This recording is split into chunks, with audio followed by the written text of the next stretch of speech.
As Sascha Segan from TheVerge found out from a sit-down with Raoul Parienti, the man behind GraalPhone, the device is trying to get the attention from a manufacturer that could produce it, which might not happen at all. Specs are not carved in stone. When Sascha noticed, as I did, too, see below, that Snapdragon 835 can hold its own with Windows 10. Raoul said that the Intel Atom SoC can be scrapped, just like that. We did learn that the battery could be 3000 mAh, but take that with a grain of salt also. Original post below. Everyone's attention is now focused on CES 2017, which will set the trend for this year's gadgets. Sometimes devices are leaked ahead of the CES, and one particular device did caught my eye, the GraalPhone. I'm not sold on the brand name, and if you judge it just by the name you think it's just a phone, but the GraalPhone, it's much more than that.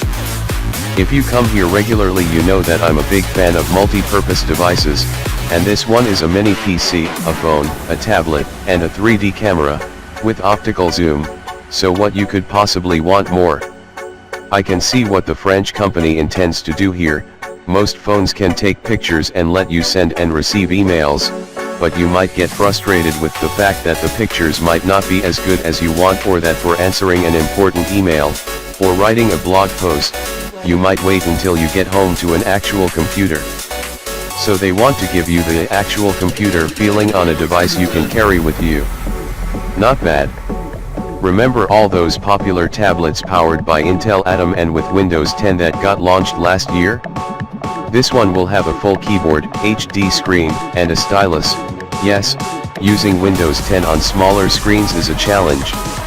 And if you see something worth remembering, you can simply pop out the camera and use that 5x optical zoom to get a better view. And when you're done you can simply put the phone back in its slot and have everything packed nice and tidy. GraalPhone Full Specs Tablet, 7, Intel Atom SoC, 4GB of RAM, 256GB ROM, USB 3.0, HDMI, stylus, auto stereoscopic display, 3D, SD card, Windows 10 mini PC, tablet above with a handy keyboard. Smartphone, 5, octa-core Qualcomm Snapdragon SoC, most likely 835, 8GB of RAM, 256GB ROM, shared with the tablet, dual SIM, Android camera, HD, 5x optical zoom, LED flash, fixed focal length. While the exact SoCs used are not mentioned in any of the marketing materials, having both Android and Windows is kinda weird, especially since Snapdragon 835, if they will use it, is perfectly capable of running Windows 10. What's nice to see is a phone without that annoying front-faced camera which very few people actually need or use, except maybe schoolgirls, and if they make it to look even remotely similar to the Photoshop rendering in the marketing materials, i.e., no bezels, the phone will be quite attractive on its own. I'm still not a fan of the GraalPhone brand name. I mean, if you promote this device as 4-in-1 in every marketing material, wouldn't make sense to not have the name ending in phone?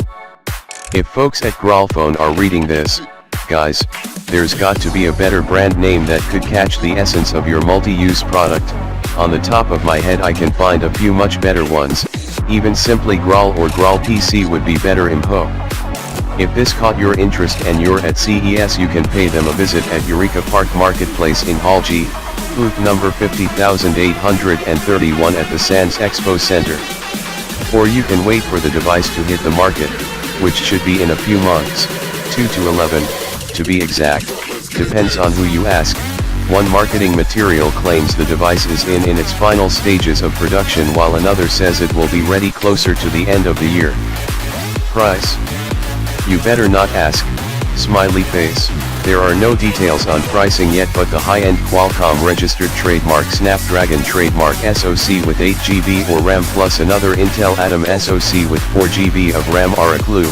Anything between $900 to $1,500 will be my guess. There are many key details that are yet to be discovered, like how big the batteries are, and just how many hours you can use the tablet or smartphone. Hopefully we'll find more from CES.